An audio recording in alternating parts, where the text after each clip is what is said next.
মুসলমান গো ও দরদি, আজকে আমাদের দেশের অনেক বাবাজিরা নামাজ পড়ে 15 বছর 20 বছর হয়ে গেছে বাবা, কিন্তু নামাজ ঠিক করে জানে না। কি বলছেন আপনারা বলুন? আমি আর আগে বলিনি, আজকে আমাদের দেশের অনেক চাচা আছে, অনেক মুরব্বী, অনেক দাদু আছে, 20 বছর ধরে নামাজ পড়ার তাহাজ্জুদ জানে না, দুরূদ শরীফ জানে না, দোয়া কুনুত জানে না, দোয়া মাসুরা জানে না, দোয়া সানা জানে না, ইন্না তাইনা কুল দেখা যায় তার মধ্যেও 20টা ভুল। ঠিক না বেঠিক জোরে বলুন, কথা কয় না? আছে না নাই? এরা জীবনও শিখে না, শিখার চেষ্টাও করে না।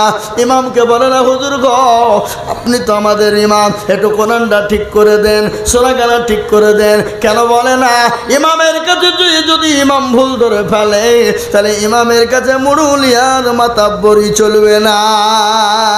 কি বুঝেন আপনারা বলুন? ইমামের মাথার উপর মুখ তুলে কথা বলতে পারবে না। কেন? দেখছি বেশি কায়দা করতে গেলে মৌলবি বলে ফেলবে, নামাজ জানা না, আবার ফুটিয়ে মারে জামার সামনে, বুঝবে না, বুঝবে না। আর আমাদের দেশের ইমাম সাহেবরাও জীবনে কোনোদিন কাউকে বলে না হুজুর বসেন, বলে কে রে নামাজটা ঠিক করে দিই, কোরআনটা ঠিক করে দিই। আজকে আমি আপনাদেরকে বলে দিই নামাজ পড়ুন। কোরআন যদি আপনি না পড়তে পারেন, নামাজ যদি আপনার শুদ্ধ হবে না, সূরা যদি ঠিক না থাকে শুদ্ধ হবে না। আজকে আমাদের দেশের অনেক যুবকেরা নামাজ পড়ে কিন্তু কোরআন পড়তে পারে না, কিন্তু ফতোয়াবাজি করে কিনা জোরে বলুন, কথা কয় না? আপনাদের দেখে নাই নাকি? আচ্ছা, কোরআন পড়তে পারে না, যদি বলে সূরা ফাতিহাটা পড়ো, আল্লাহু আকবার, সূরা পড়তে ফাতিহা পড়তে গিয়ে দাঁত পর্যন্ত ভেঙে ফেলে। কিন্তু হাদিসের আপনার দলিল দিয়ে বলে এই করো ওই করো অমুক করো, ফতোয়াবাজি করে। কি বলেন আপনারা? এরকম লোক আছে না? এরকম যুবক আছে না? জোরে বলুন। ওই মুসলমান দরদি, তাই আমি আপনাদেরকে বলবো, ইমাম সাহেবরাও কোনোদিন কোনো মুসল্লিকে বলে না চাচা গো একটু কোরআনটা পড়ুন, নামাজটা শিখুন। ইমাম সাহেবরাও জীবনেও কোনোদিন বলে না। কেন বলে না? কারণ আছে, কারণ আছে না নাই? একটা কারণ আছে না নাই? কথা বলেন, কারণটা কি? ইমাম সাহেবরাও মাত্র 5,000 বেতন, 4,000 বেতন। ইমাম মনে মনে বলছে যত 5,000 টাকা বেতন দিচ্ছ, তোমাকে নামাজ শেখাবো? তোমাদের ভাগ্য ভালো, বালিবোনার লোক, আমি অজু করিয়ে নামাজ পড়াই। বেশি কায়দা করলে বিনা অজুতে নামাজ চালিয়ে দেবো, ঠেলা বুঝবা। বুঝতে পারলেন না? ও বলুন তো, ইমাম যদি অজু না করে নামাজ পড়ে আপনি দেখতে পাবেন? কথা বলেন না কেন? দেখতে পাবেন না। আর ইমামের বেতন তো 4 থেকে 5,000, 6,000। যদি মাস পার হয়ে যদি ইমাম সাহেব বলে বেতন দাও, সেক্রেটারি সভাপতি বলবে মৌলবীর লোভ কত রে, বেতনের লেগে ঘুর করে ঘুরে। ও হারাম কর সভাপতি, হারাম কর সেক্রেটারি, হারাম কর ক্যাশিয়ার। তোমার বাড়ির সংসার চালাতে গেলে পয়সা প্রয়োজন হয়, আর বিবির জন্য পয়সার প্রয়োজন হয়, তোমার ছেলে মেয়ের জন্য পয়সার প্রয়োজন হয়, কিন্তু ইমামের বিবি বাচ্চা ছেলের জন্য পয়সার প্রয়োজন নাই। ও তো 5 ওয়াক্ত নামাজ পড়ায়, ও নামাজ পড়াতে গিয়ে কারো কাজ করতে যেতে পারে না, রাজমিস্ত্রি লিবারি করতে যেতে পারে না। কেন জানেন? একজন মানুষ ওযু করতে জানে না, কিন্তু ইমাম যদি ভুল করে ফেলে 1 ওয়াক্ত না আসতে পারে, ও ওযু করাই জানে না, ইমামের ভুল ধরতে যায়। কি বুঝেন আপনারা বলুন? কথা বলেন না কেন? ওযু জানে না, ও ইমাম যদি 1 ওয়াক্ত না আসে তো ইমামের ভুল ধরে। এরকম আছে না নাই? আর আমাদের দেশের যুবক, আমি আপনাদেরকে বলি, আমাদের দেশের অধিকাংশ মসজিদের সেক্রেটারি, সভাপতি, ক্যাশিয়ার, এরা মনে করছে বাপের টাকা আমরা গুনি নিয়ে যায়, ইমামকে দিতে বড় লজ্জা বোধ করে। আজ আমি আপনাদেরকে বলি, মুসলমান গো কান করে শোনে না, আজকে ইমামকে পয়সা দিতে তারা লজ্জা বোধ করে, কিন্তু এমন সেক্রেটারি, সভাপতি, ক্যাশিয়ার আছে মসজিদ চিনে না, সে শুক্রবারের দিন মুরুলি করতে যায়, আর ওই টাকা গেলা নিয়ে এসে লটারি কাটে। এরকম সেক্রেটারি আছে না নাই? কথা বলেন। লটারি কাটে মসজিদের সেক্রেটারি, সভাপতি, লটারি কেটে টেরে গুঁজেছে নুঙ্গিতে, উঠতে গিয়ে জুম্মার দিন নুঙ্গিও খুলে পড়ে গেছে, লটারিও পড়ে গেছে। বলে ইজ্জত চলে যায়, যা, কিন্তু বেইজ্জতি হওয়া যাবে না। ও লুঙ্গি তোলা বাদ দিয়ে লটারি তুলছে। কি বুঝলেন? লুঙ্গি তোলা বাদ দিয়ে লটারি তুলছে, তার মানে বুঝিয়েছে আমারও যা বড় ধরো তাই আছে, কোনো ব্যাপার নাই, কিন্তু লটারি তো সবার কাছে নাই। বুঝতে পারলেন না? এর থেকে ভাঙে বলবো নাকি? হ্যাঁ মুসলমান দরদি, তাই আমি আপনাদেরকে বলবো, আজকে আল্লাহওয়ালারা দিনওয়ালারা ইমান ওয়ালারা কাকে জবাব দিবেন একবার মরে দেখুন, মরে দেখুন কবর কোন জায়গা। আর ওই কবর তো প্রতিদিন আপনাকে আমাকে ডাকে, ডাকে না গো, কথা বলেন না কেন? কার ভরসায় আছো রে মন, কিসের এত মায়া, এত সাদের বাড়ি তোমার ভেঙে যাবে বাসা। ও তোর গনা যৌবন ফুরায়া যাবে, যৌবনে লাগবে ভাটি, ওই যে ডাকিতেছে তোমায় কবরের মাটি। সন্ধ্যার আগে যেদিন ডুবিবে বেলা, সন্ধ্যার আগে যেদিন ডুবিবে বেলা, এক পলকে ভেঙে যাবে তোমায় রঙ্গেরি মেলা। ও কারে তুমি ধমক দিবা, কার মাথায় ভাঙবা লাঠি, ওই যে ডাকিতেছে তোমায় কবরের মাটি। খবর পেয়ে আসবে আত্মীয়-স্বজন, তোমার চারি পাশে বৈশা তারা করিবে কান্দ। ও তোমায় সাজায়া দিবে মনের মতো, সাজায়া দিবে মনের মতো, কি সুন্দর পরিপাটি, ওই যে ডাকিতেছে তোমায় কবরের মাটি। ও মুসলমান যুবকেরা, ও বাপজি আমার ভাইয়েরা, ও বালি বোনার মুসলমানেরা, ধরে রামপুরের মুসলমানেরা, কবর তো প্রতিদিন ডাকে রে বাবা। কবর বড় কঠিন, কবর বড় ভয়ঙ্কর। দুনিয়া জমিনে যেমন মেশিনকে গম দিলে ময়দা তৈরি হয়, আপনার এত সুন্দর চেহারা, এত সুন্দর শরীর, এত সুন্দর বডি চূর্ণ বিচূর্ণ হয়ে যাবে। কিসের অহংকার, কিসের তাকাব্বুর? তুমি মনে করছো টাকা থাকলে বেঁচে যাবা, টাকা থাকলে হয়তো মরবা না। ফেরাউনের টাকা কম ছিল না, নমরুদের টাকা কম ছিল না, বাদশা সজ্জাদের টাকা কম ছিল না, বাচ্চা কারণের তো আল্লাহ সম্পদ দিয়েছিল। এক নয় দুই নয় 70টি উট লাগতো তার ঘরের গোডাউনের চাবি বহাতে।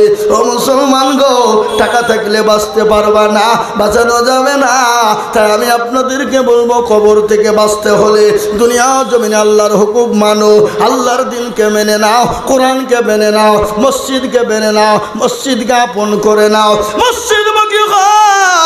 ও মুসলমান, আমার আল্লাহ হেফাজত করবে কবরে। তাই ইনশাল্লাহ আমরা ইনশাল্লাহ আল্লাহর হুকুম পালন করার চেষ্টা করব। একটু হাত উঁচু করে বলুন দেখি ইনশাল্লাহ। অনেকে তুলল না, ওরা মনে করছে যে তুললে বিপদ। হ্যাঁ, এ বাবা তুলল সে জিতল, যে তুলল না সে হেরে গেল। জোরে বলুন, হারল না জিতল, হেরে গেল। ওরা মনে করছে কেউ দেখতে পাবে না, কিন্তু যেটা কেউ দেখে না সেটা দেখে কে? আরো জোরে, যেটা কেউ জানে না সেটা জানে কে? যেটা কেউ বুঝে না সেটা বুঝেন কে? সবাই বলে আমি ভালো, আমি জানি কি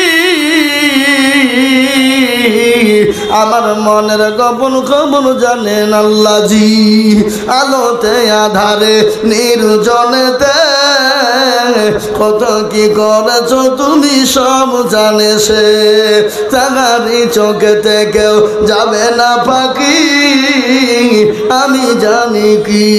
ও মুসলমান গো, সকলকে ফাঁকি দেওয়া যাবে, আমার আল্লাহকে ফাঁকি দেওয়া যাবে না। তাই আমি আপনাদের কাছে লম্বা চৌড়া বয়ান নয়, এটা হলো মসজিদের উন্নতি কল্পে।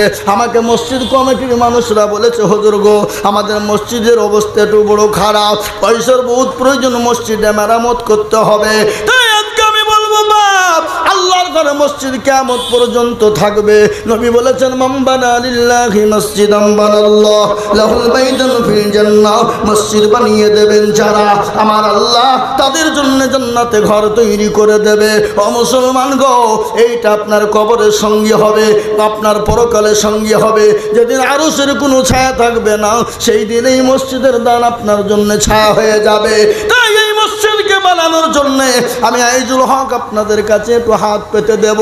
আমি আজিজুল হক আপনাদের পার্শ্ববর্তী এলাকার ছেলে। ও মুসলমান গো, সারা পশ্চিম বাংলা নয়, আসাম, ত্রিপুরা, মেঘালয়, মণিপুর, উড়িষ্যা, বিহার, ঝাড়খণ্ড, পশ্চিম বাংলা, বাংলাদেশ পর্যন্ত আমি আপনাদের কাছে বলি, লক্ষ লক্ষ লক্ষ লক্ষ টাকা করে বলি, আজ আমি আপনাদের কাছে আল্লাহর ঘর মসজিদকে সামনে রেখে মসজিদের জন্যে, মসজিদের কাজকে বজায় রাখার জন্যে, মসজিদকে তৈরি করার জন্যে, মসজিদকে সুন্দর বানানোর জন্যে, আল্লাহর ঘরকে সুন্দর তৈরি করার জন্যে আমি আপনাদের কাছে মাত্র 10,000 করে টাকা দেখতে চাই রে বাবা। বহু টাকা বহু দিকে চলে যায়, বেবি বাচ্চার পিছনে যায়, ছেলে মেয়ের পিছনে যায়, বন্ধু বান্ধবীর পিছনে যায়, আপনার ডাক্তারের দোকানে চলে যায়। আল্লাহর ঘরের জন্য দিলে কোনোদিন কমে যাবে না। আমি আজিজুল হক আপনাদের কাছে হাত পেতে দেব আল্লাহর ঘরকে বানানোর জন্য মাত্র 10,000 করে টাকার দাতা। আমি একবার তকবীর দেব, তকবীর দেওয়ার সঙ্গে সঙ্গে ডানে বাঁয়ে পিছনে সামনে ওপরে নিচে মাত্র 10,000 টাকার দাতা। একবার চিল্লিয়ে বলি নারাই তাকবীর। জি এই সিদ্দিক ভাই অপারেশন অপারেশন এখানে আছেন ভাইরা আমার দরদি মুসলমান, আল্লাহওয়ালা, দিনওয়ালা, ইমানওয়ালা, কলমাওয়ালা, আমি আপনাদেরকে বলবো মাত্র 10,000 টাকা দিয়ে সর্বপ্রথম একজন দরদি হাত উঁচু করে দিয়ে বলবো, ওগো বোনার মুসলমানেরা, ধনীরামপুরের মুসলমানেরা, আল্লাহওয়ালারা, দিনওয়ালারা, আল্লাহর দিনকে বাঁচানোর জন্য, আল্লাহর ঘর মসজিদের জন্য সর্বপ্রথম 10,000 টাকা দিয়ে হাতটা তুলে দিয়ে বলেন হুজুর গো আমার কাছে জান আছে কিন্তু মাল নেই। ওগো হুজুর বহু টাকা বহু দিকে চলে গেছে, আল্লাহর ঘরের জন্য দিলে কোনোদিন কমে যাবে না, তাই আল্লাহর ঘরের জন্য 10,000 জোরে বলুন। 10,000 টাকার দাতা একজন দরদি আমার ভাই, আল্লাহওয়ালা, দিনওয়ালা, আল্লাহর রাস্তায় দিলে কোনো ফুরিয়ে যাবে না। আমি যদি যাই গো মোরে বিদেশের মাটিতে, লাশটা আমার পৌঁছে দিও আমার মায়েরই কোলেতে, লাশটা আমার পৌঁছে দিও আমার মায়েরই কোলেতে। ও অনেক যুবক বাইরে পড়ে আছে, অনেক ছেলেরা বাইরে কাজকর্ম করতে যায়, অনেকের ছেলেরা বিদেশে কর্ম করতে যায়। ছেলের জন্যে আল্লাহর ঘর মসজিদকে বানানোর জন্যে আমি মাত্র 10,000 করে টাকা দেখতে চেয়েছি। এই মজলিসের ভিতরে মাত্র 5 জন দরদিকে বলবো। কেন 5 জন বললাম? ইসলামের খুঁটি হলো 5 রে বাবা, তাই 5 জন দরদি গো আল্লাহওয়ালা 10,000। কই বালিগুনার মানুষ আল্লাহওয়ালা, দিনওয়ালা, ইমানওয়ালা, আল্লাহর ঘরের জন্যে, মসজিদের জন্যে সর্বপ্রথমে আল্লাহর দিনকে বাঁচানোর জন্যে 10,000 টাকা দিয়ে একটু হাতটা উঁচু করে দিয়ে বলি হুজুর আমার কাছে জান আছে মাল নাই, আমি পরে অল্প অল্প করে দিয়ে 10,000 টাকা শোধ করে দিব। এমন কোন নবীর প্রেমী একজন দরদি হাত উঁচু করে বলি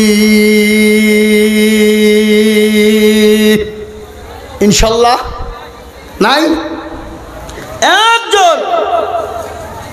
একজন সর্বপ্রথমে বালিবোনার কোন ব্যবসায়িক, কোন পয়সাওয়ালা, কোন গাড়িওয়ালা, কোন বাড়িওয়ালা, কোন আল্লাহওয়ালা কে আছে দেখি সর্বপ্রথমে হাতটা উঁচু করে দিয়ে বলে হুজুর আমার মা চলে গেছে, জনম দুঃখিনী দরদিনী মা কবরে শুয়ে আছে।